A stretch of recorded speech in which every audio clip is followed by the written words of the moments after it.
Hey guys, what's up? It's Eric with Advanced Level Automotive. Welcome back to part 2 of the Honda Civic Hybrid comeback story. Now, I know some of you guys have been waiting a while for this video. I apologize. It took some time for the computer to get in. I ordered it on eBay. It finally made it in, and then we had a lot of heavy rain here over the week, so that really put me behind schedule. So the car's just kind of been sitting on the back burner. Anyway, now that I'm all caught up, I figured I'd go ahead, get started taking a look at this vehicle. Like I said, the computer did make it in, but there is something about it that I want to show you guys. All right, guys, so the computer made it in right here in my hand. Like I said, this is a used unit. I got it off of eBay. I think I paid like 50 or 60 bucks for it. It wasn't expensive at all. But I'll tell you, the first thing I noticed when I pulled it out of the package was this little mark right here. I don't know if that's a watermark or corrosion or what that is. That actually is on the bottom side of the computer. So if you look at it, the way it sits in the vehicle is like this. So this little mark is on the bottom. That was the first thing I noticed, but let me show you guys something really interesting. So I took a look inside of these connectors, and what do you know? Check out this connector right here. I don't know if you guys can see that. Let me get into the sunlight here. Okay, so I don't know how well this is showing up on the camera. Hopefully you guys can see it. But if you take a look inside of this connector, you can see that it's covered in the same kind of fluid that we had in the original computer. Now, compare this connector here with the other two connectors. You'll see that these two connectors are completely dry and this one is wet. And the really interesting thing is that is the same connector on the other computer that we had the same problem with. So again, if you guys remember from the part 1, this top connector, because again, the computer sits in the bracket this way, this is the top connector here, and that's a connector that we have that's filled with fluid. That is the same connector that we had an issue with on the original computer. Now, I don't know if this is a common problem or not. I tried to do some research to try to figure out if it was common for these Hondas to have oil to get up into the computer, but I really couldn't find any substantial information that led me to some type of common problem. But I mean, to me, looking at this thing, it seems to be a common problem because, again, this is a computer that I ordered off the internet, and it has the exact same problem as the computer that's in the vehicle. I mean, what are the chances of that? So at this point, there's a decision that needs to be made, and that decision is whether or not to try to put this computer in the vehicle or send this back and exchange it for another one. Now, the way the situation is that the customer is kind of on a time constraint. They're trying to sell this vehicle. They really just want to get it working. And on my end, I feel like I've kind of spent a lot more time with this vehicle than I was anticipating to. So, I mean, I really don't want to wait another week for a different computer to come in. I also think that there's one more question that we should try to answer, and that's whether or not whatever this fluid is actually penetrated the inside of the computer. Now, of course, the original computer is still installed. So what I wanted to try to do was take this computer out, open it up, and take a look inside. If we see that the oil has penetrated into the computer, then we know that this is the reason we need to replace the computer in the first place. So I'm going to go ahead and pull this one out. I'm going to open it up, take a look at the inside, and then we're probably going to do the same thing for this one before we install it. So again, if we open this up and we take a look inside and we see oil actually inside of the circuit board, we're not going to chance sticking this computer in there. That's going to be a waste of time. We may as well send this back and get a replacement for it. But if I open this thing up and it looks pretty clean, then to me, it's worth taking a chance with it. So I guess first things first, I'm going to go ahead and pull this computer out. Okay, guys, so as you can see, we have both computers here. This is going to be the one that came out of the vehicle, the original one, and this is going to be the replacement part. So we're going to start by opening up the original. And if you look on the back side, it's got 4 screws here. And I think that's pretty much it. We may have to use the heat gun to heat up the sealant around the edges so that we can separate it. So let's go ahead and get started.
hours later. All right, guys, so I was able to open up the computer and take it apart. But I'm gonna tell you right now, I don't know what kind of sealant or glue that they use to glue these two pieces together. But that stuff was pretty indestructible. I mean, it took a lot of heat, and I mean a lot of heat. So much so that I'm pretty sure that I probably ruined or damaged the board in some way with the amount of heat that I had to subject this thing to. I mean, just look at the plastic connectors. I ended up melting these plastic connectors because there's actually a bead of this glue that goes around here, which glues it to this part of the case here. You can even see remnants of the plastic here that stayed on the cover here. So you can see this plastic won't separate from the glue. Man, that stuff is on there. So like I said, at this point, I'm pretty sure that I may have damaged this board, but we're gonna take a look at this thing anyway. So I guess really what we came in here to do is try to see if we can find any evidence of oil getting inside of the computer. But I'm gonna tell you right now, I'm pretty sure that if there was anything left on this board, I probably cooked it with the amount of heat that I subjected this thing to. So I'll be surprised if we see anything on here. Now, I mean, looking along the edge of these chips here, looks like there's some type of liquid. Then again, I don't know if that was caused from me using the heat gun, because I mean, I was heating this thing up, so I wouldn't be surprised if whatever this is actually came from the board itself. But anyway, I don't know if you guys can see the board. I don't really see any evidence of oil. Let me try to get the light on the board here. Okay, so hopefully that shows up on the camera a little bit better.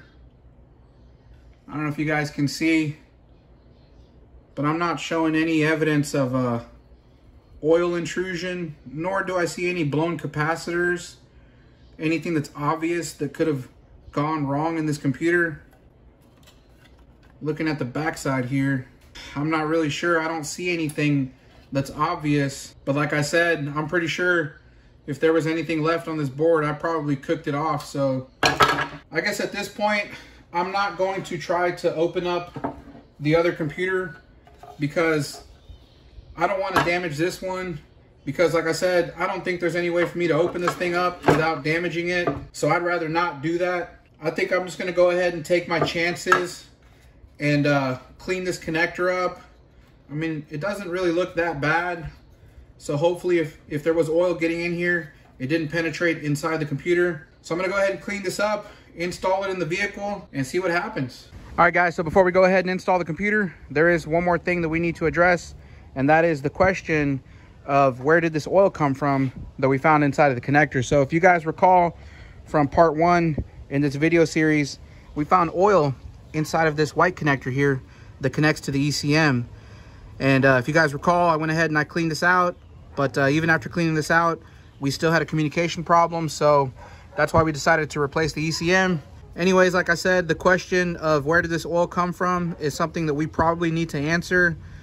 Even though most likely the customer's not gonna wanna fix it, because he's already told me that he doesn't really wanna spend any more money at this point. He's really just trying to sell the vehicle. So even if we figure out where this oil is coming from, he's probably not gonna wanna fix it. As long as the computer works, it's drivable, he's gonna just try to sell the car. So at this point, I'm just gonna try to figure out where the oil is coming from for the sake of your guys' curiosity and for my curiosity as well. So like I said in the first video, I've seen oil get into connectors and get into electrical components. But generally, whenever I see it, it's because the leak is happening somewhere up higher and it's traveling through the harness due to gravity, and it's making its way into the electrical component. But I've seen a lot of you guys in the comment section mention something called the capillary effect. And this capillary effect apparently means that if we have some type of maybe pressure sensor or something like that that's leaking, that has some pressure behind it, it can actually push the oil upwards against gravity through the wiring harness and into the electrical component. And honestly, that totally makes sense. I mean, if we have some pressure behind it, that oil can make its way up and through the wiring harness, get into the electrical component, and cause all kinds of problems. So I mean, that's something that I'm going to take into consideration, because like I said, the way this wiring harness routes, it actually kind of goes down and then comes up over here, goes around the fuse box, then it kind of disappears back here somewhere. So it would have to take some type of upward pressure to push the oil up and through the wiring harness to make it into the component here. So I guess the first thing I want to do is look at maybe the engine oil pressure sensors to see if they're leaking. Now, I've already gone ahead and located them. If we look up here on top of the engine, this sensor right here is going to be the oil pressure sensor. And as you can see, the connector here is completely dry. I don't see any oil leaking from it. If I disconnect it, we look inside of it, you can see that it's completely dry. So this oil pressure sensor is not our problem. Now, there's also another oil pressure sensor that's located down here. Now, I don't know if I'm gonna be able to show you guys. Let me take my flashlight. Hopefully I can get a good visual of it for you guys. Okay, so it's way down in there. I don't know if you guys can see it, but there is a connector right there, a gray connector, and that is the oil pressure switch. And as you can see, it's pretty dry, so I don't see any leak from there. Okay, so it's starting to rain. Let me see if I can wait this out. Okay, so it's the next day. It started raining yesterday and it never really stopped. So we're back at it today. And again, where we left off, we were trying to figure out where the oil was coming from, or the liquid that we found inside of this connector. And I'll tell you right now, after checking the oil pressure switches, they both look clean. But I did notice that there was some type of oil leak on top of the engine. If we look over here, you'll see a bunch of oil on top of the transmission right down in there. You guys can see it's all covered in oil. And if we follow it down along the transmission, you'll see that the transmission is just covered in oil. Now, I don't know if it's leaking from the valve cover gasket or maybe that little half moon. There's a little rubber half moon gasket that's on the side of the cylinder head. Those tend to leak on these things, and that's actually what it looks like that's happening here. So it's leaking oil from there, and that oil's getting all over the transmission, and that's why we see all this oil on top of the transmission. But I really don't think that that oil is making its way into the connector here. And let me explain to you why. So if we come back to this white connector, which is the one that we found that was wet, and if we follow the wiring harness, it runs along the fender here and it comes up and around the back side of this fuse box, and then it kind of runs down up against the firewall. So if you look back here up against the firewall, you'll see this big black harness. That's going to be the harness that runs up from the bottom there, and then there's also a leg of the harness that comes out to this connector here. But if you look at this connector, it's pretty dry. I don't see any oil or any liquid, so I know it's not coming through here. But if we follow that big, fat, long harness all the way back there across, let me see if I can get a visual for you guys right there. So this harness here, it just runs across, and then if you follow it down, you'll see it runs down through here and over to, looks like the ABS pump. So on this end, I really don't see any pressure sensor or anything that could be pushing fluid up through that harness, though we could probably open this harness up and take a look. Let me see if I can just take a razor blade and slit that open. Just going to very gently cut the tape without cutting the wires, or trying not to. That should be good enough. Okay, so looking at the inside of this harness, you'll see that it's actually pretty dry. I don't see any oil or any liquid in here. So I don't think that it's coming from this end of the harness. Now, if you look down from where this harness extends, you'll see it kind of split off into separate harnesses down here. But like I said, I don't think any of that matters, because if we don't see it up in here, then we know it's not going to be coming from anywhere down here. Now, the only other theory that I have, and I think this probably makes a lot of sense, but if you guys look over here around the back side of the fuse box where this harness is, let me get the flashlight.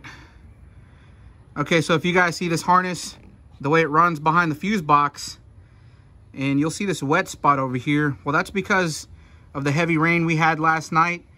And now that got me thinking is whether or not it's possible that the liquid we found in the connector is actually rainwater. So if you look at where this harness is, of course, if we have rainwater pooling up in here, it's possible that it could make its way into the harness and then move down. And even though it's got to fight gravity to come up this way, I'm thinking the weight of the water would be enough to push it up and out through the connector here. I mean, that's the only possible scenario that I can think of at this point. Anyways, at this point, I'm not going to waste any more time with it. I really wish I could give you guys a definite conclusion, but at this point, we're just going to go ahead and install the computer, program it, and then take it for a test drive. Okay, so we have our replacement computer installed, as you can see. Now, next up, we're going to need to program the VIN and program the keys. So if I take you inside the vehicle, I have the key right here in my hand. I'm going to attempt to start it, put the key in, turn the key, and as you can see, it does not crank. And you'll see this key light flashing here. That's because we need to program the VIN number into the computer, and we also need to program the keys. Now, I know you guys have seen me use the Autel MaxiSys plenty of times. This scan tool cost me about $4,500. And I know that this scan tool can do the VIN right and also program the keys. But I know a lot of you guys really don't want to shell out the money to buy a scan tool like this, especially if you're only going to use it a few times. So what I want to show you guys today is something that can do pretty much anything this scan tool can do, but at a fraction of the cost. So what I have in my hand here is something called the Think Diag. Now, the company did send this to me. They're not sponsoring me. They just wanted me to test it out.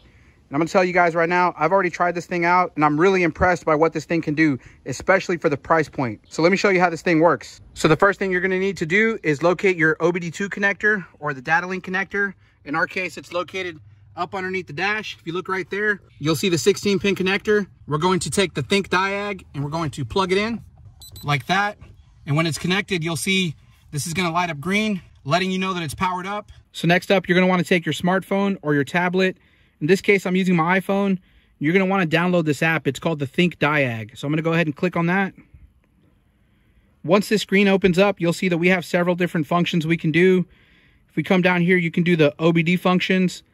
This is much like having a global OBD2 scan tool. So you can see it's Bluetooth connecting to the VCI.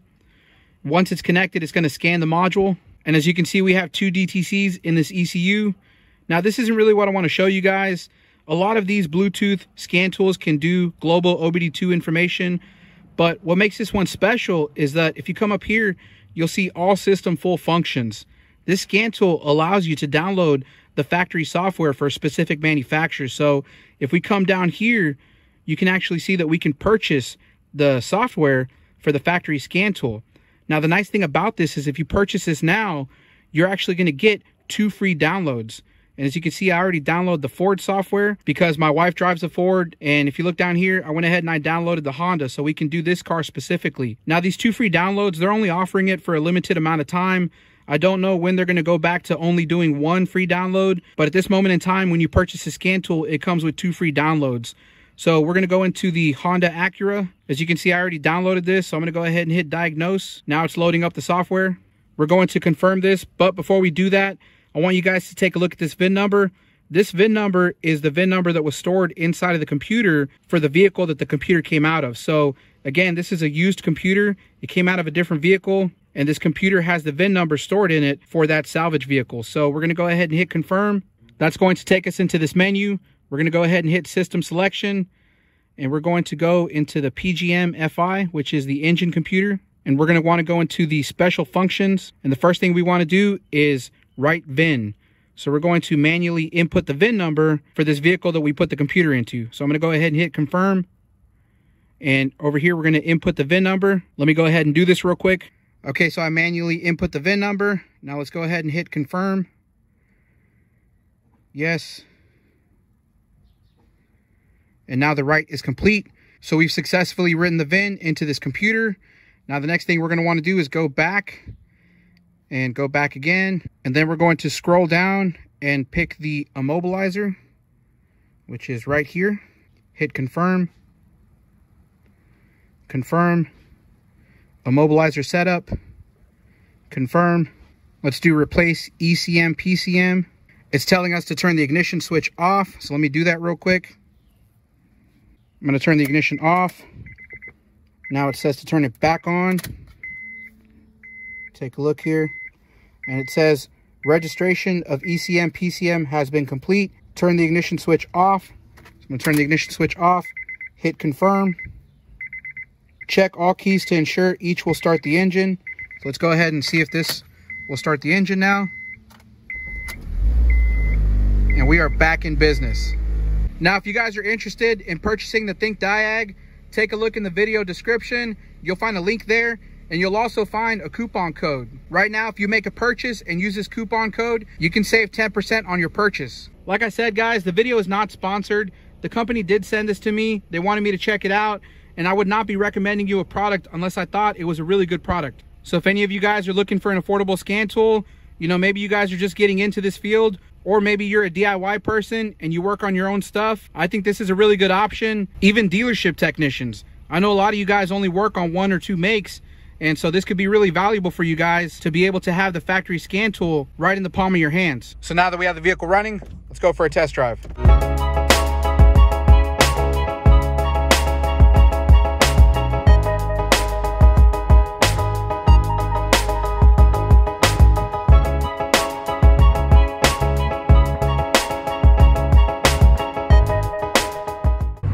All right, guys, so I've been driving now for a little bit over an hour, and I'm not exaggerating.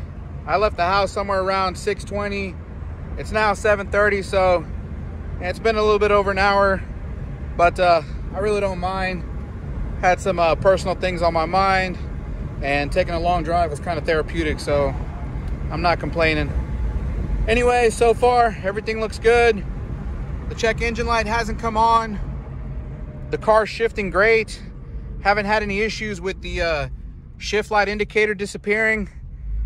I mean, so far, I'm pretty comfortable calling this a fix.